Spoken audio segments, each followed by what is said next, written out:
Suspects are in custody for armed robbery after police say they lured their victims in using a popular website. Investigators believe they're responsible for at least 3 separate incidents after promising to sell vehicles to victims using Craigslist. 7 Action News reporter Tara Edwards joins us live tonight from Roseville with the very latest. Tara? And Stephen, those 3 suspects are a 20-year-old, a 17-year-old, and a 16-year-old juvenile, and they now face some very serious charges.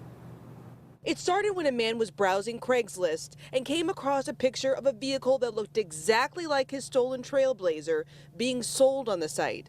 He contacted police. An undercover team offered to buy the SUV for thousands of dollars in cash. The buyer and sellers agreed to meet in the Gratiot and Shadowwoods area of Roseville Monday night. Police surrounding the area recognized the alleged sellers because they fit the description of suspects of other armed robberies in the area connected to Craigslist just days before. As they approached our undercover detective to, go through transaction, what they thought and what we assumed was going to be an attempted robbery. As they approached our detective, that's when other officers moved in. 2 people were taken to custody at the scene.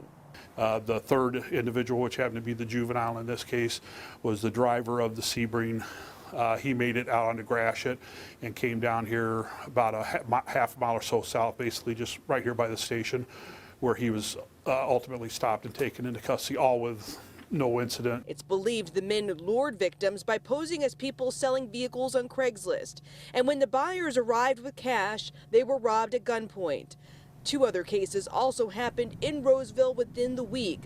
Police don't want to steer anyone away from the classified ad site, but they say they have advice for anyone using it. Meet someone in a public place.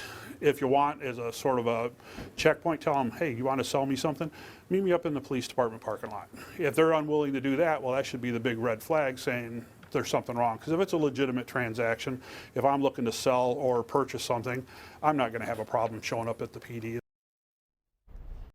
And the suspects are being held at the Roseville Police Department, and they will most likely be formally charged tomorrow. Live in Roseville, Tara Edwards, 7 Action News. Thank you, Tara.